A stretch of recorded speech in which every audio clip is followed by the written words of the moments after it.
Hace poco estuve con mi amigo del hormiguero loco y pude observar cómo uno de sus insectos palo mudaba la piel. Aquí os dejo con las imágenes.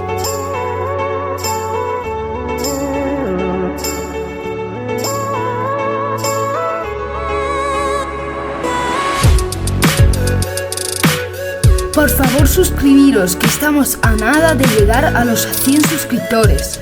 Así que adiós y nos vemos en la próxima.